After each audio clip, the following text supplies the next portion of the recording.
Happened last night. It happened twice to two different Chicago television stations. Someone using sophisticated equipment managed to briefly and illegally override broadcast signals on WGN-TV and WTTW.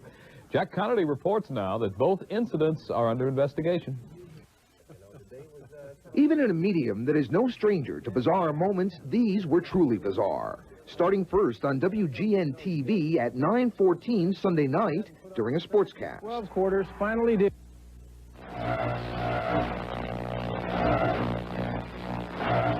Take some pretty sophisticated microwave equipment operating in the broadcast auxiliary frequency bands and a significant amount of power. About 2 hours later, the video pirate struck again. This time, the target was a science fiction broadcast on PBS affiliate WTTW. And this time, it wasn't 25 seconds long. It ran for almost a minute and a half.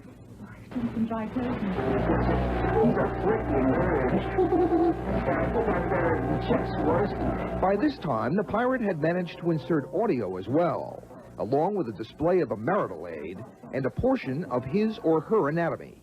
It generated hundreds of calls.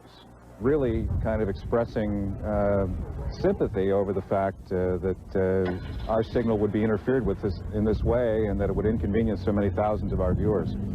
The incidents are now under investigation by the FCC and the FBI. But the odds, I'd say, if a guy continues to involve himself, either sporadically or continuously, it's very great that we will determine who it is. All early evidence points to someone with a broadcasting background. Someone who really knows the business and microwave in general. But the person in the Max Headroom disguise may not know how sophisticated officials can be in tracing this sort of thing. It leaves an electronic signature. And while it may have been a stunt, it is not treated as a joke. Chicago's video pirate could face a jail sentence and fines for his freelance exercise in public access. Jack Connolly, Fox 32 News. Tonight is trying to find out who's responsible for 2 acts of video piracy. Last night, someone broke into regular programming here on Channel 9 and on Chicago's public broadcasting station. As Larry Roderick reports, the first interruption took place during last night's 9 o'clock news.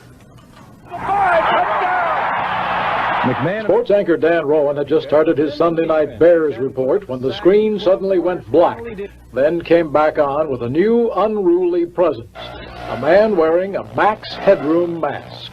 We had been taken over by a video pirate for a short time, until technicians here changed microwave channels between the studio and the transmitter and knocked him off the air. And apparently somebody with some microwave equipment was able to interfere with our signal going to the Hancock transmitter. Now, this is not just anybody off the street. He has to have an electronic expertise of some level, right? Yes, he does. It takes very sophisticated equipment to do this at a significant power level. So this isn't something that just anyone would be able to accomplish. But Channel 9 wasn't alone in its Max Headroom appearance. There was even a longer episode on Channel 11, public broadcasting. Only way to learn. I'll get you a hot drink, miss. A little after 11 p.m., Doctor Who was knocked out by the Max lookalike, who pitched a soft drink, then performed a series of antics that station officials found less than humorous, before the pirate himself pulled the plug. Fortunately, it was a self-destruct mechanism. It was beyond our control. We now have already implemented steps whereby we could take something like that off the air immediately if it were to occur again. It did, of its own volition, go off the air, as I say, after about a minute and a half. It annoyed some viewers. No, I just thought it would be just a slight mess-up, but that in the middle of the tape, it's going to be... We're going to have to tape over it. Angered others. Somebody wants to get attention, what do? They go break into a television broadcast just to get attention, like throwing a brick through your window, so to speak. Okay. It's not too bright, really. Well, some thought it was a lot of fun. So what did you think about the whole thing? Very, very funny. It may seem rather humorous, but there is more to it than that.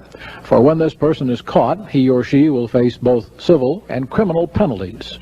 It is very serious, and we'd like to inform anybody who's involved in this type of thing that it is serious and that we will take every step that we can to find out who is doing it. And once we have determined that, we will make sure that the full extent of the law is carried out. Meanwhile, Channel 9 engineers say they have taken steps to prevent further appearances of the mock Max.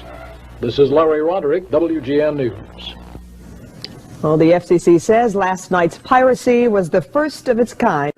Another one is on tonight, this one for the video pirates who managed to scramble Chicago airwaves. The pirates interrupted WGN and WTTW programming with a show of their own. Our Mike Kirsch has more. Channel 11's Doctor Who was unexpectedly knocked off the TV screen last night by a broadcast pirate disguised as MaxHeadroom. The wacky and at times perverse TV surprise came shortly after 11 o'clock, lasting about a minute and a half. The same thing happened at WGN's 9 o'clock news broadcast earlier in the evening. Someone wants to get into your house, they can find a way to do that. And I guess likewise, if someone wants to interfere with your signal, they can find a way to do that. The FCC says the pirates were able to use stronger microwave signals to override the television signals which are transmitted from the Hancock and Sears towers. I'd like to inform anybody involved in this kind of thing that there's a maximum penalty of $100,000, 1 year in jail, or both. The broadcast pirate who broke into HBO programming about a year and a half ago and threatened HBO with this message was caught by the FCC and fined $5,000 and was put on 1 year probation. The FCC says that the wise guys who pulled off this latest stunt are in very big trouble. Mike Kirsch, the 10 o'clock news. The FCC says or warns that should the pirates try it again, it will only make it easier for the FCC to track them down. Television video pirate who raided 2 television broadcasts last night first hit WGN. Its signal was jammed during the news in the middle of the Bears highlights. The pirate mimicked the MaxHeadroom character that you see on TV. It takes some pretty significant equipment, technical equipment, and some knowledge of broadcast frequencies, microwave frequencies, and a lot of power. Less than 2 hours later, Channel 11's broadcast of Doctor Who was disrupted. The 90-second interruption ended with the video pirate's bare bottom being spanked with a fly swatter. But his punishment will be far worse if he is caught. The maximum penalty is 1 year in jail and a fine. It says $100. I think it is a higher fine, in fact, than that. Character MaxHeadroom. The first interruption occurred during the sports segment of the 9 o'clock news on WGN. Well, if you're wondering what's happened, so am I. I would think that the person has to have sophisticated knowledge and equipment to achieve this. Well, the second break-in occurred shortly after 11 o'clock last night on Channel 11 during an episode of Doctor Who. This incident lasted a little bit longer, about 90 seconds. Both of the stations say that they have instituted new measures that are going to prevent this pirating from happening again. Frank Courier reports on what they expected to watch last night and the moon over Chicago they actually saw. Broadcast engineers at 2 Chicago television stations and thousands of viewers are still puzzled today. The hunt is on this afternoon for Chicago's video pirate. Late last night, as followers of the British TV fantasy series Doctor Who watched an episode entitled Horror of Fang Rock, they were startled by this. A video pirate wearing a MaxHeadroom mask and uttering garbled remarks flailed in front of the screen for 90 seconds. The intruder, undressed below the waist, was then spanked before the screen went blank. There was some minor nudity involved in it, which I think was also upsetting to some viewers. I got so upset that I wanted to bust the TV set. I really did. The pirate also overpowered the signal at WGN TV during Bear football highlights on the evening sportscast.